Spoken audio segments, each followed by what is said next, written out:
Teka lang. Okay, Daddy, ito na rin si ate. Kumakain na. What can you say about the luto, ate? Thank you. Masarap ba? Masaya. Promise?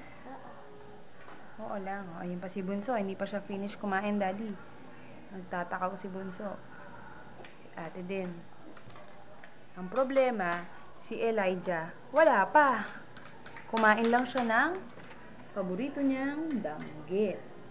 Galing yung gangguli. Pero late na kasi siya kumain ng breakfast eh. Mga 10. Oh, hiyain niyo na si Daddy kumain. Daddy, kain na! Sige nga. Mm.